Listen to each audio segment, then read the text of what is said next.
Okay, here's my motivation for the day. I want to introduce what you can do with numerical algebraic geometry. It's a tool that algebraic geometers and others have sometimes found useful. There's sometimes some skepticism because we compute things numerically, and so we end up with sort of fuzzy answers. It doesn't boast the sort of same benefits as symbolic methods like Grosvenor basis methods, where you have exact answers. You end up with a proof at the end. Numerical methods, you get different output, and so some people like that, and some people don't. So you can choose your own adventure as to whether you want to use any of this ever or not. So here's an example. Here's a polynomial system. It's nicely factored, 3 variables, 3 equations. I want to think about what the solutions are for this, what the variety is. And since there could be some students in the room, so what I'm looking for is values of x, y, and z. So when I plug them in, each of these 3 polynomials is equal to 0. So live, I might ask for your input, but for simplicity, I'll just sort of spit out a few obvious answers. If you look at the last term of each, x equals 2, y equals 2, z equals 2 would be one solution, right? It would make each of the polynomials 0. So the point 2, 2, 2 is one solution.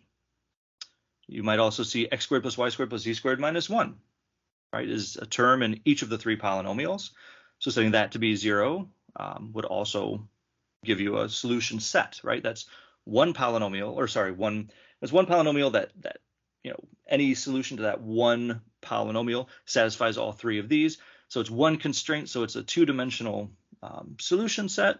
So you recognize it probably as a real sphere, but it's a quadric surface. It's some degree 2 surface in 3-dimensional space. And then there's some other front matter also that you could sort of think through. There are various ways of combining some of the other terms.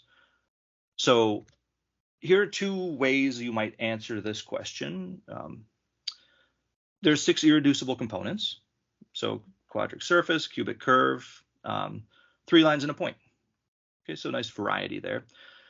You could also do an algebraic decomposition, something like prime decomposition of the radical of an ideal, or thinking about primary decompositions if you're interested in embedding components. This is not the side of the house I often work on. So there are different kinds of algebraic decompositions you could do. You could compute them with a lot of the symbolic software packages that are out there. And then, once you see the ideal for each of these components, then in fact, the geometric decomposition of the solution set is just a variety corresponding to each of those. Okay, and we could also talk about schemes or other things, whether we're in projective space or not. There are different ways of answering this. Okay, so here's the numerical algebraic geometry answer. I can provide, or numerical algebraic geometry can provide, the dimension and the degree of each irreducible component of the solution set, along with numerical approximations to whatever accuracy you might want of points on each component. So this is very different than sort of algebraic methods, right? So you can see, first things first, on the right side of the screen, you can see sort of a catalog. Maybe the lower part of it's more useful. So in dimension 2, there's a degree 2 component. Okay, that's that quadric surface below it. In dimension 1, there are 3 lines and 1 cubic curve. Okay, and then there's also a point, that very last component down there at the bottom. So part of today's talk is to try to explain how we get to this decomposition, doing things numerically. And along the way, we'll see that you pick up these points. So bottom left of the screen, I know it's probably terribly hard to read. I can share the PDF later, and if you really want to see all of the digits, you can. But these are 2 points, x, y, and z coordinates, both complex, or all complex. These are 2 points that are on the surface, or maybe I should have said near the surface, right, to 100 digits of accuracy. And we can sharpen that if we want. We can get 1,000 digits or more if you want. Okay, so we're dealing with sort of different output, along with different methods. I know others have worked on sort of maybe numerical versions of Grosvenor basis methods. There's a book by Hans Stetter that comes to mind. These things are not my expertise. We're doing entirely different kind of computations here. And so today I'll talk you through some of those computations, give you sort of a sense of what the field is, tell you what software there is, because you don't actually have to do any of this yourself by hand, and then, which that would be a nightmare, and then a few applications. Okay, so that is the plan for the talk. So I'll talk through our main computational engine, one sort of side note about something called a parameter homotopy, and then this previous slide, that was the numerical irreducible decomposition of the solution set of that polynomial system. And so those are the three big hits, A, B, and C in part 2. One slide about software, and then if there's time, we'll talk about applications. But I don't want to go on for too long. Okay, questions so far? Okay, I will keep going. So here's the idea of homotopy continuation. So given some system that we want to solve, and granted, again, everything is factored so far, just so it's easy to see kind of what the solution sets are. There's no expectation that anything would be factored nicely by the software packages that do these computations. But for the moment, suppose we wanted to solve this polynomial system and we somehow failed to do so by hand. Okay, so here's our target system that we'd like to solve. We first choose a system that's similar to it, a start system. So F is our target system, so we choose start system G, which consists of cyclic polynomials, the same degree of the polynomials in F. So the first polynomial in F has degree 3. So my first polynomial for G is just x cubed minus 1. Second polynomial is degree 2. So I choose y squared, switch to the other variable, minus 1. And I know how to solve this start system because I know how to produce the cyclic roots of unity, excuse me. And so it's very easy to write down the solutions to this polynomial system, to the 6 solutions here. Okay. I glue these two together then in a homotopy. This is just a deformation. I'm going to morph from my start system into my target system. And, you know, I'm sure we've all seen this in a number of different ways in different, courses and different approaches to things. But yeah, again, sort of for the students in the room, this is a deformation so that when we have t equal to 1, if you plug t equals 1 into this homotopy, notice the homotopy has the original variables x and y and also this new parameter t that I've introduced. When we plug in t equals 1, the 1 minus t's vanish, and so you're left with just the blue start system. And when t equals 0, then the other end of the spectrum, the blue terms vanish, and I'm left with just the target system. And so then the whole game is to start with the solutions that you can easily compute at t equals 1 and scoot t from 1 to 0 in some way. We'll get a little more technical than saying scoot in a moment, towards t equals 0, so that the solutions that you start with will vary a bit as you vary the coefficients of this homotopy, as you change t, and then at the end, if everything goes smoothly, then you have the solutions at t equals 0 to the original target system. Okay. So here it is in words. So given a target system, choose a start system, that's number 1. Form a homotopy, that's the straight line homotopy that I just talked about. Most of the time, that's all we use. Occasionally, people come up with more exotic homotopies. And in fact, there's a whole class of methods called polyhedral methods, in which I'm no expert, but in which you sort of use t a bit differently. But for today, it's probably sufficient just to stick to these straight line homotopies. And then we use these numerical methods, predictor-corrector methods, which you might remember from sort of a differential equations course, shooting methods if you want. Well, I'll say more about it in just a moment. But to follow these solutions as t goes from 1 over to 0. And so, some people like words. I prefer pictures. So here's a schematic. So at t equals 1 on the right, there are 4 black dots. These are the 4 solutions. Now, granted, in the example I showed, there are 6, right? 2 times 3, but just for the sake of the schematic, I didn't want to make it too busy. So there are 4 start solutions for this made-up example, and I'd have no way of knowing it, but 2 target solutions, or 2 solutions to the target system on the left side at t equals 0. And as I vary t through my homotopy, You know, as I let t walk from 1 to 0, at every step I have a polynomial system that has the same support. And generically, if I move in some generic way from t equals 1 to t equals 0, and there are ways that we can go about this, then I should have the same number of solutions along the way until possibly at the very end there might be a different number of solutions, because my target system, I'll go back a bit, my target system is very specific. And so it's not necessarily it's not a generic member of this sort of this parameterized family that I'm walking through in my homotopy. So I'm starting at something that has a maximal root count. I'm walking through this parameter space of polynomial systems that have the same support. If I throw in a random complex number here, which I didn't bother including, but then I can be, quite sure that it's going to stay generic along the way, and only at the end I might drop solutions. And so this schematic is what we actually generally see in practice, something like this. So we're in some n-dimensional complex space, tracking some number of starting, the black solutions here, tracking those across, and they'll connect up with the solutions at t equals 0. At least all isolated solutions, and I'll say a little bit more about if there are something other than isolated solutions later.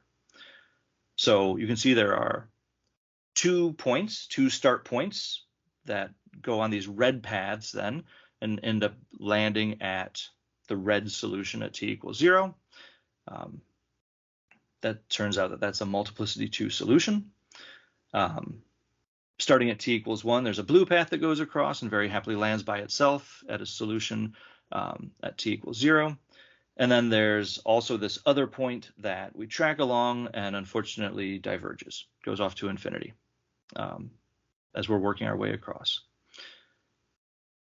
So these capture many of the things that might happen, as you go through one of these homotopies, through one of these deformations.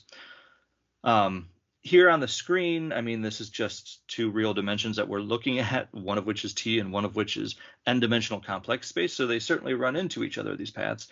But if you're actually working in, some complex space, and you're moving generically through parameter space from t equals 1 to t equals 0, they won't intersect. In fact, they'll intersect over an algebraic subset of t, which we think of as complex, and so a 0-dimensional set. So there are, the set of points at which paths will collide with each other along the way is, it's measure 0 in this one complex dimensional parameter space. And so if you pick a random path from t equals 1 to t equals 0, then you can have certainty that, probability 1 certainty. It's not 100% guarantee, but there's a measure 0 set that you're trying to miss. Okay.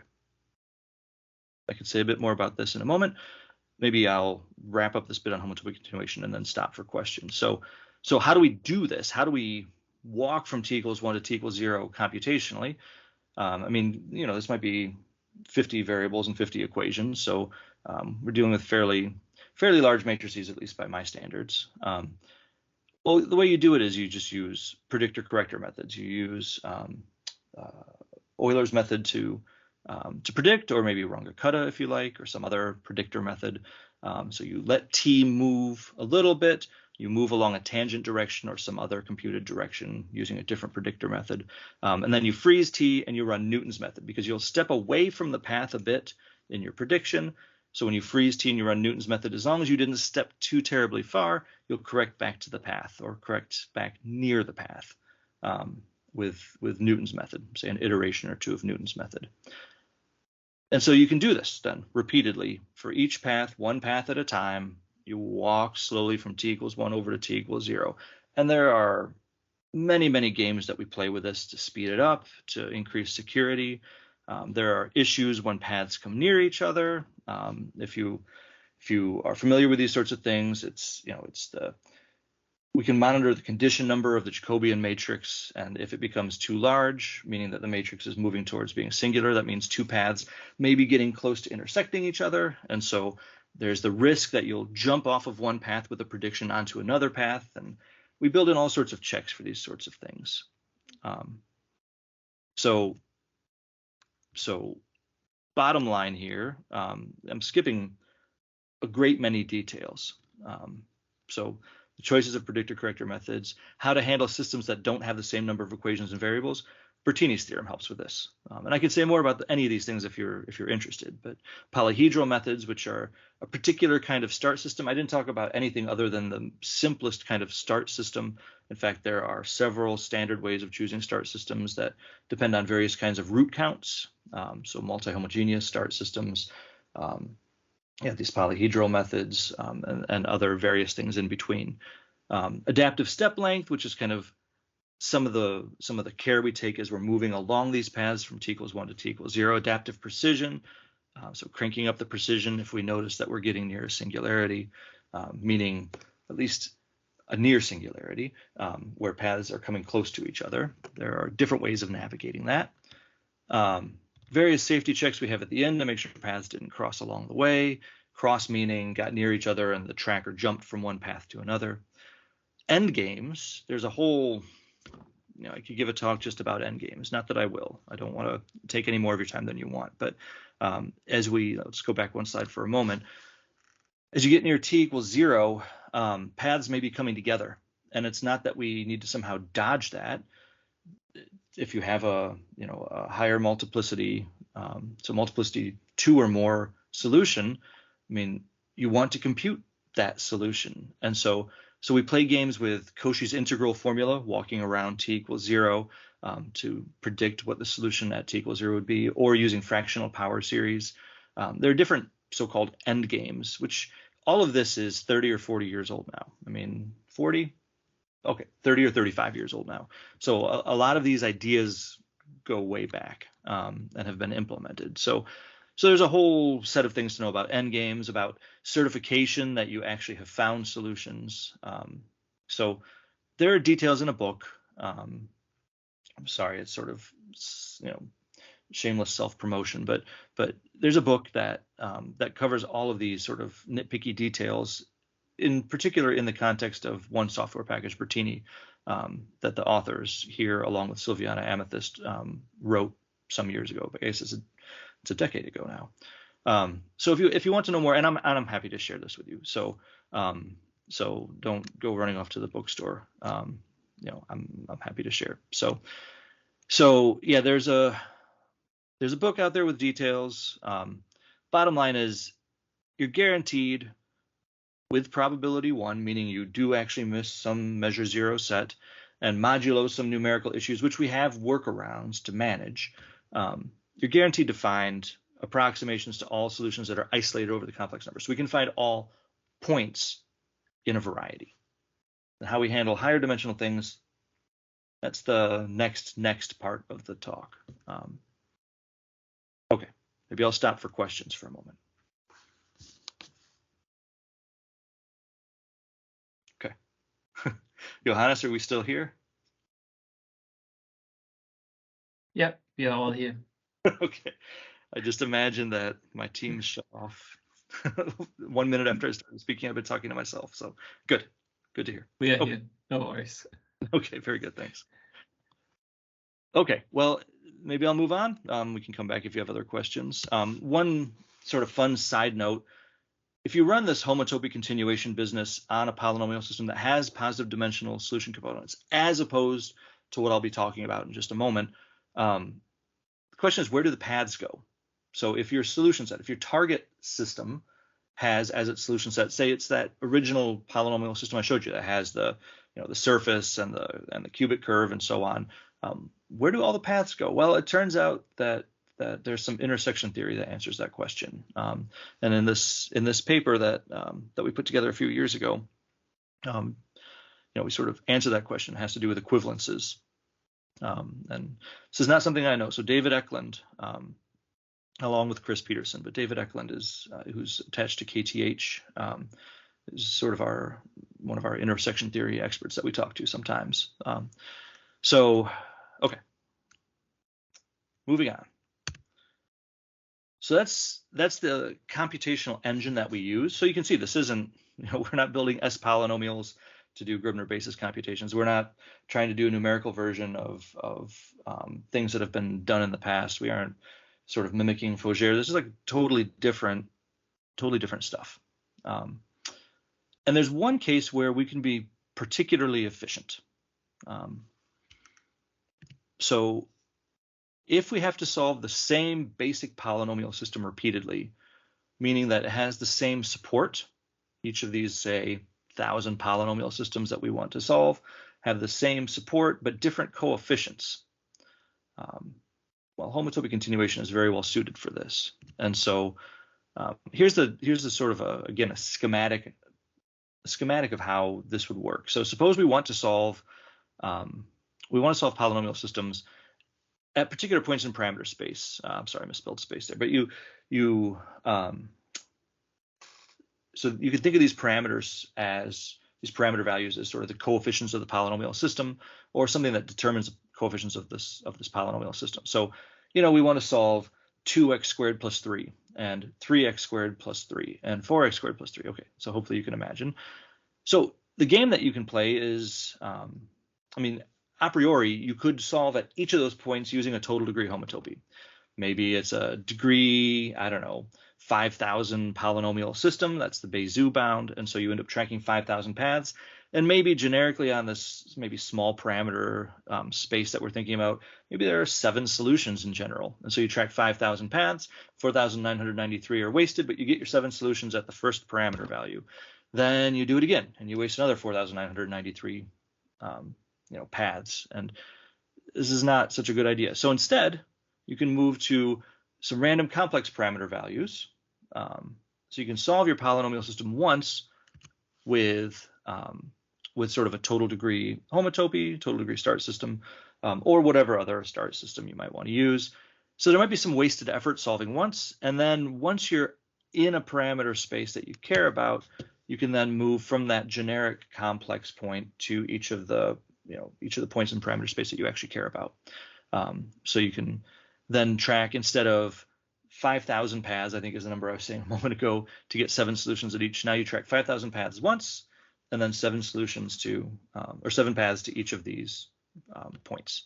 So this is a significant savings. And so if you're out in the wild and you run across a problem where you need to do this sort of computation repeatedly, there may be symbolic methods that allow you to do this well also, but this is a place where numerical methods will really shine.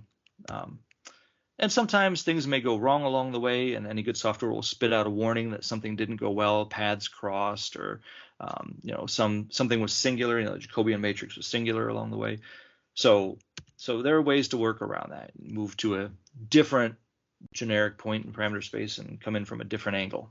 Sort of a way to think about it. So just to plant this idea in your head that if you ever run across these parameterized families that are essentially the same polynomial system that need to be solved repeatedly, then this is a place where you might want to use numerical algebraic geometry, or might be useful too. And I'll talk about one application at the end if there's time where we did this. Okay. Small side note. Okay, now sort of maybe the thing that might be most interesting to an algebraic geometry card. This is the numerical irreducible decomposition. This is how we actually handle positive dimensional solution sets. So back to this example again, surface, 3 lines, a cubic curve, and a point. We want to find points on each of these sets. So this is just saying, maybe again, this is some background that those of us who've been in the algebraic geometry world for a while, this is nothing new. You can break down the solution set, the variety corresponding to a polynomial system, break it down by dimension, and then within a dimension, you can do an equidimensional decomposition into these different irreducible components. Okay, so for each positive dimensional irreducible component, I guess also the 0-dimensional ones, we aim to find numerical approximations to some number of generic points on the component. Okay, so I want to find points on the surface. In this example, this running example I have going, I want to find some points on the cubic curve. I want to find some points on the lines, and I want to find the point also, 2, 2, 2. Okay. Key fact, again, this is nothing new.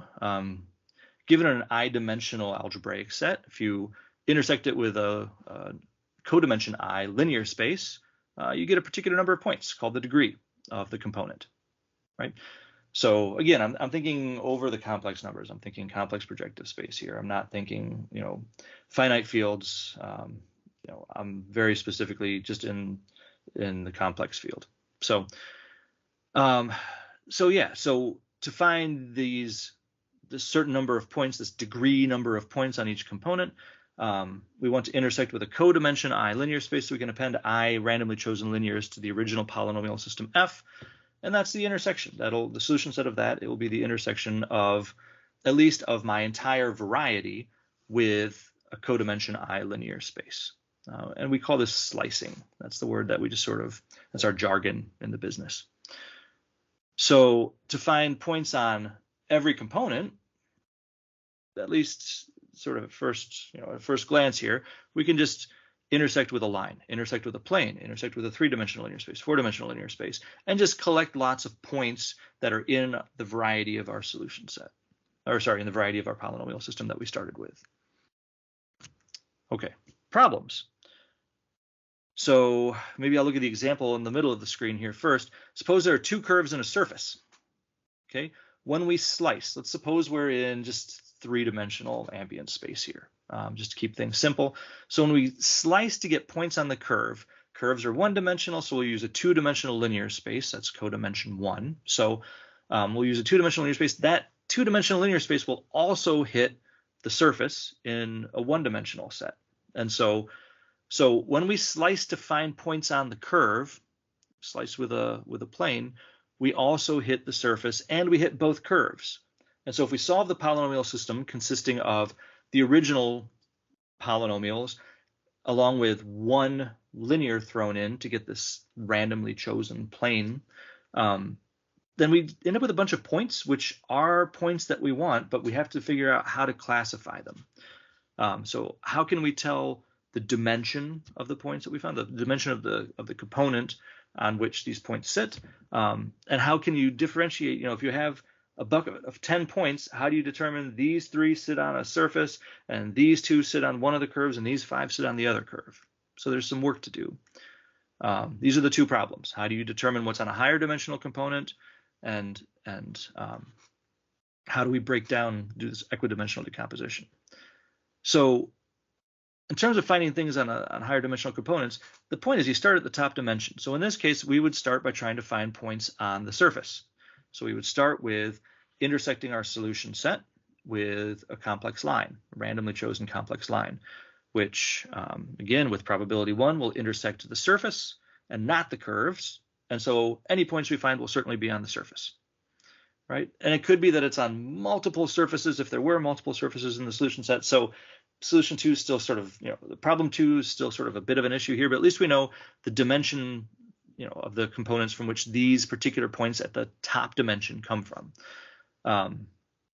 Then if you go to a plane and you slice through the solution set with a plane, you'll pick up points on the curves and also on the surface. But since we already know that we have points on the top dimensional thing, there's something called a membership test that we can do to determine which of the points in the plane slice are actually on the surface.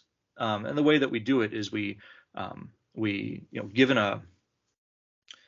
given a line intersection with a surface, we can just sort of build that line out to a plane that also goes through the same points, and then we shift that plane to the plane we use to slice for curves, and any curves, so then we have the intersection of the plane that we use to slice for curves with our solution set. So any points in our homotopy that, any endpoints, any points at t equals 0 in the sort of slice moving homotopy that are in the points that we found, in the solution set that we found when we were looking for the curves, are actually on the surface. So long story short, there's an app for that. And I'm sorry, I knew enough to Teams, I decided I wouldn't try to get the tablet hooked up, or otherwise I'd be trying to draw this. So rather than waving my hands around, but I can say more if you'd like to know more. I'm sorry if you'd like to know less. There's nothing I can do for that.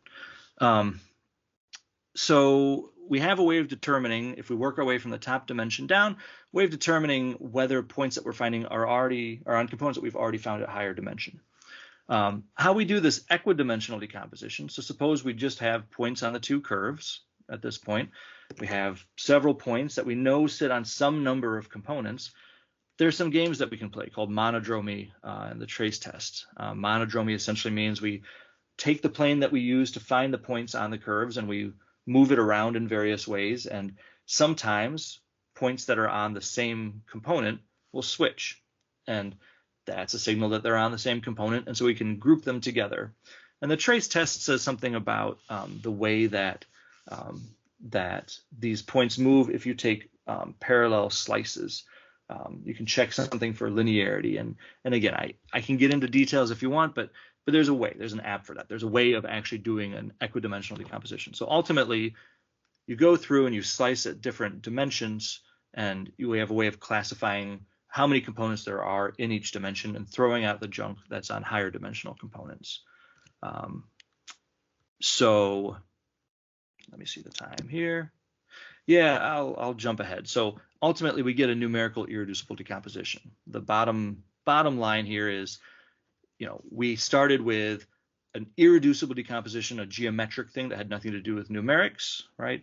And now we produce doing this slicing and all these homotopies and membership testing and monodromy and trace test. We end up with the numerical irreducible decomposition, which is very similar to the irreducible one. It just consists of sets of points. Each set of points is on a different component. So here's another schematic, maybe a flow chart of what this looks like for the example that we've had going all along. So you can build a homotopy that tracks 139 paths at the very beginning. Some paths will diverge. 2 we can somehow detect as things that live in the dimension, in the top dimension of the solution set. So in dimension 2 in this case. 38 are non-solutions. This has to do with Bertini's theorem, and again, I can say more if you want. So we can classify, like we do an equidimensional decomposition, so turning W2 hat into W2 along that top line, and we end up finding that there are 2 on the same component, so 2 on the sphere, or on the surface maybe is the better way to say it. Then the 38 non-solutions, the 38 solutions of a squared up polynomial system using some way of turning a overdetermined polynomial system into a square one. You end up picking up solutions. This is what Bertini's theorem says. Well, those 38 solutions are those 38 non-solutions from level 2, the top part of this flowchart. Those then get tracked through a different level of sort of a different homotopy. Some things again diverge. Some things clearly exist in dimension 1 or higher, and so we get W1 hat consisting of 14 points, and we can find that 8 of them live on the sphere with this membership test I was talking about. We have to classify the other 6, and this equidimensional decomposition we do, which again is detailed in this book, and also earlier books, Samaisi, Wampler, and also corresponding papers. But these 6 points break down into these 4 dimension 1 components, sort of in the middle red block. And then we track the other 20 paths and end up finding a bunch of junk sitting on, we call it Bertini junk, sitting on higher dimensional components and 1 point. So this comes from 2001, so this is more than 20 years old now. Samaisi, Verschelde, and Wampler wrote a paper on this, and Hanstein, Samaisi, and Wampler have sort of given a different approach to this, to sort of this whole cascade of homotopies. It's called the cascade algorithm. Ultimately, it spits out the catalog of dimensions and degrees and spits out these witness points. That's our term for these numerical approximations of points that are on various components. Okay. I'll just show you the input and output. So in Bertini, which is the software package that I helped to develop, on the left, it's all at the command line. So this is an input file. It's a little clunky, but it seems to work. I'm always happy to help people spot their missing semicolons or whatever. So you have an input file, and Bertini runs for a while. It gives you little updates as it's going along and spits out this on the right to the screen. And then there are various files containing various bits of information, like the points on various components. And if you want more digits, then this is, there's another command for that. And if you want to take, say, the cubic curve and sample, find 1,000 randomly chosen points on it, Bertini has a way of doing that also. So ultimately for you, I mean, as people who are in sort of in algebraic geometry might be asked to solve polynomial systems. This is just a different set of tools that get you a different output that maybe at some point would be useful. Okay. I'll stop again because I've been yammering for a while. Okay. Continue on then. So yeah, I will expedite now. The nice thing here is there's only one slide about software. I've included most of the software packages, or I think all of the software packages that are still under active development.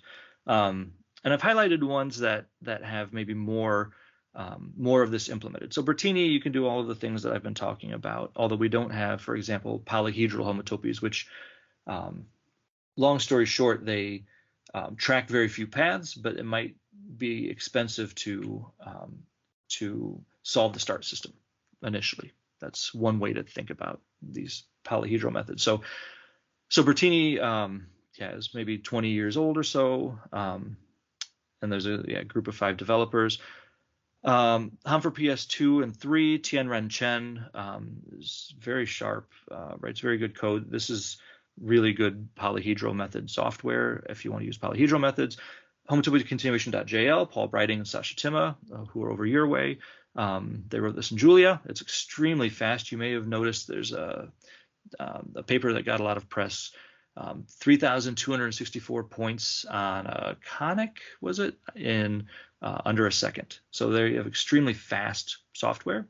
If you're a Macaulay 2 user, Anton Lakin down at Georgia Tech has been building a suite of numerical tools inside Macaulay 2. He's got the lead on that. And that includes connections to Bertini and also to PHCPAC and possibly to others now also, along with some native support, some code that he himself wrote.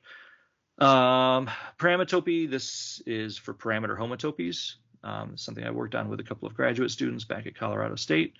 So if you ever find yourself needing to do these parameter homotopies where you solve at lots of different points in parameter space, there's specialized software that depends on Bertini for that.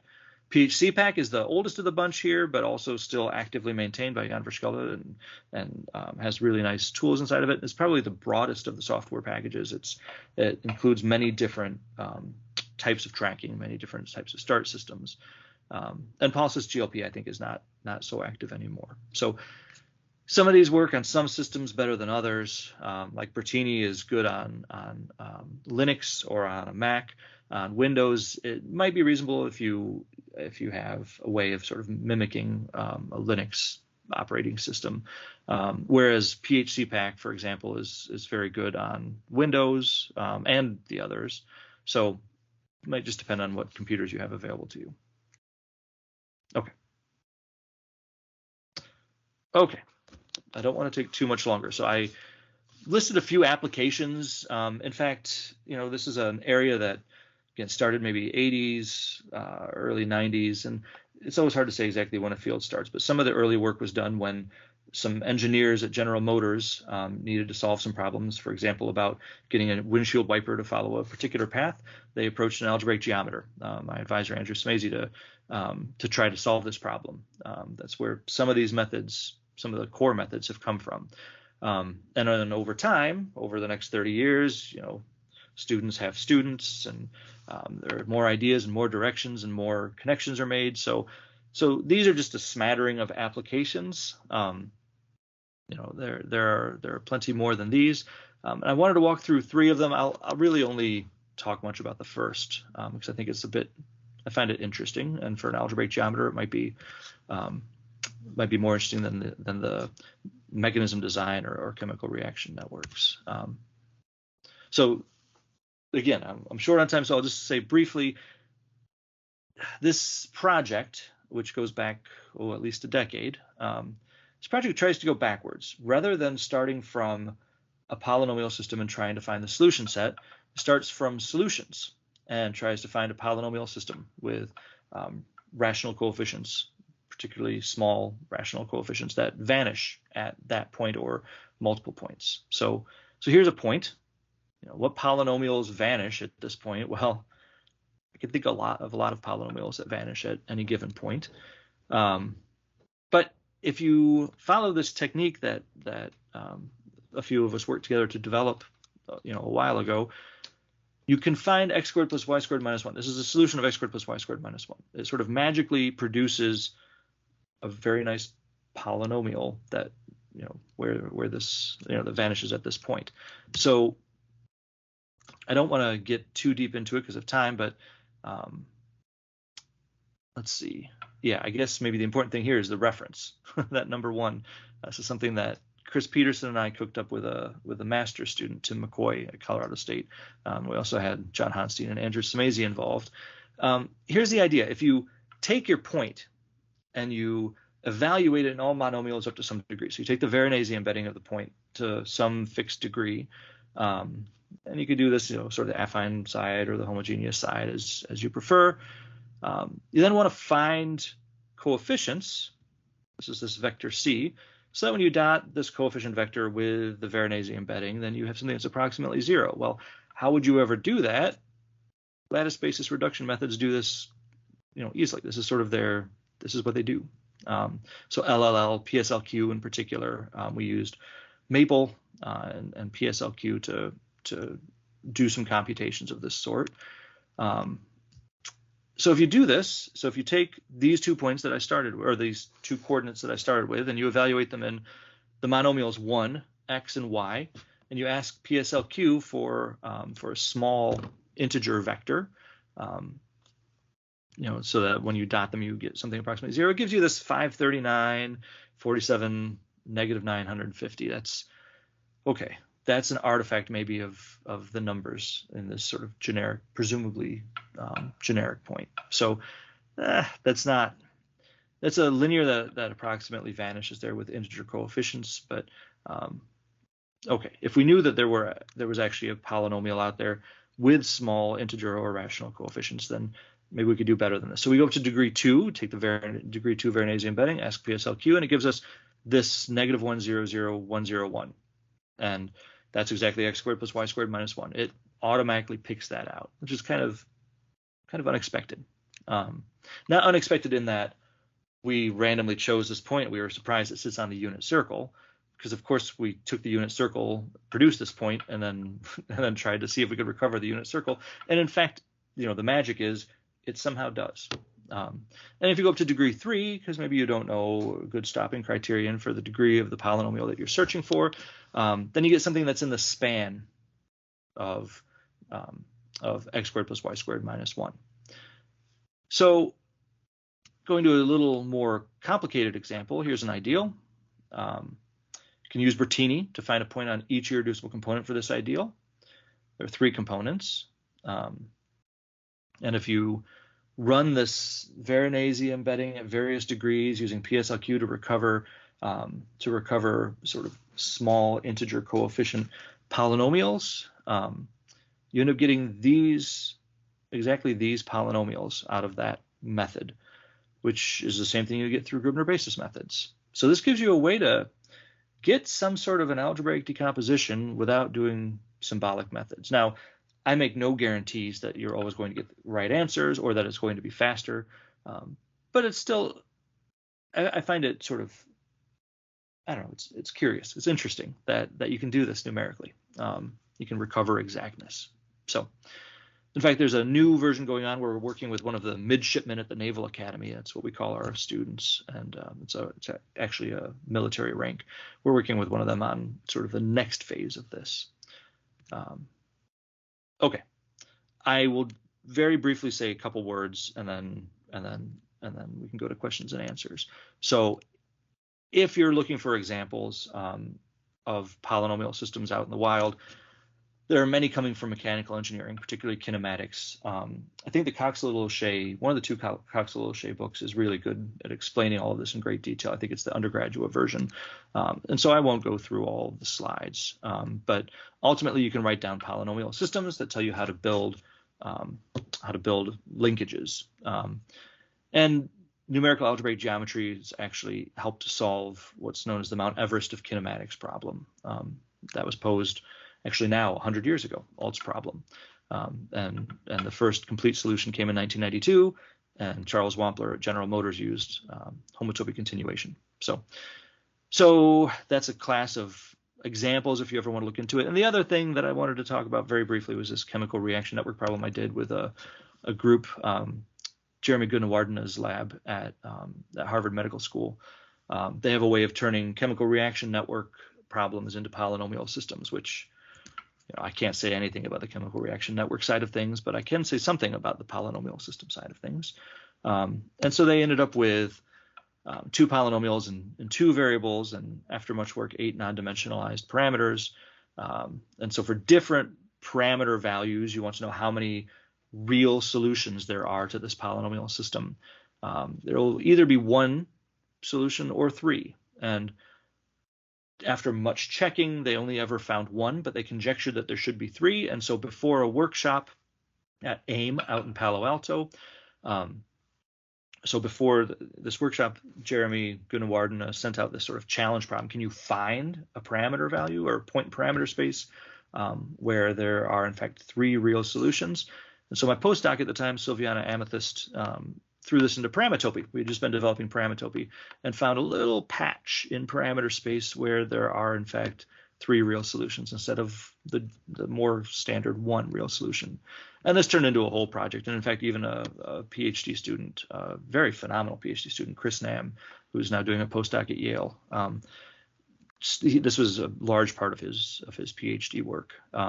So we studied this region of multistability, asked all kinds of questions about its size and its shape. And ultimately, the bottom line here, literally the bottom line on the slide, is a critical thing. He did more than 1 billion runs, more than 1 billion parametopy, or if you want, Bertini runs to answer some questions about this. So at least once in the world, this has been useful. Okay. So last thoughts, because I am now out of time. We've compared the symbolic methods, and in the early days, we were sort of, maybe there was some antagonism between symbolic and numeric methods, or the people who developed them. And in fact, we've come to realize, and part of it was in developing this paper, that the different methods shine at different times. And so we found, for example, that numerical methods tend to scale better with dimension, more variables, but worse with degree compared to symbolic methods. So numerical things will always struggle with high degree. But algebraic methods don't seem to care about high degree. And so in any case, there's a paper out there about this sort of comparison that we did with a singular group. It was the Bertini group and the singular group working together on that. So yeah, maybe this will be useful at some point. I'm always happy to talk more, or sort of be an outside consultant on things, not a paid consultant, but if you run into polynomial systems that you need to be solved and you don't know how to use the software, I'm happy to talk and get you started.